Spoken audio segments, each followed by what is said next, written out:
the part of the General Assembly building where the delegates walk in to get into the General Assembly Hall. You see the United Nations flag behind me, and I'm standing here because as the delegates enter, they pass this quote. And I'm going to read that quote you saw behind me in a moment, because it shows you the tragic misunderstanding that is making Donald Trump disdain and disrupt the United Nations.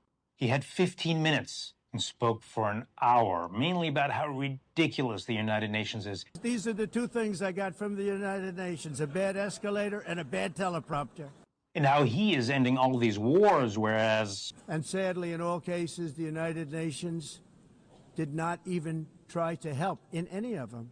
Meanwhile, he's pulling America out of all these UN agencies and rejecting all of its goals. Trump is also defunding the UN, so it's in a financial crisis. But why? Trump and MAGA view the UN as a bloated bureaucracy that churns out politically correct verbiage instead of keeping world peace. Here's the misunderstanding. The UN does not shape the world shapes the UN. If the UN can't bring peace to Ukraine, it's because Russia and China cast their vetoes. If the Security Council can't call for an immediate ceasefire in Gaza and a return of all the hostages, even though 14 of the 15 council members wanted to, it's because the US vetoed it. So the great powers use the UN as a scapegoat.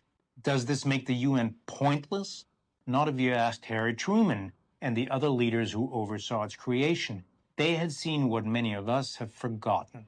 War, total war, world war, and they wanted to prevent another. That's the point of this quote.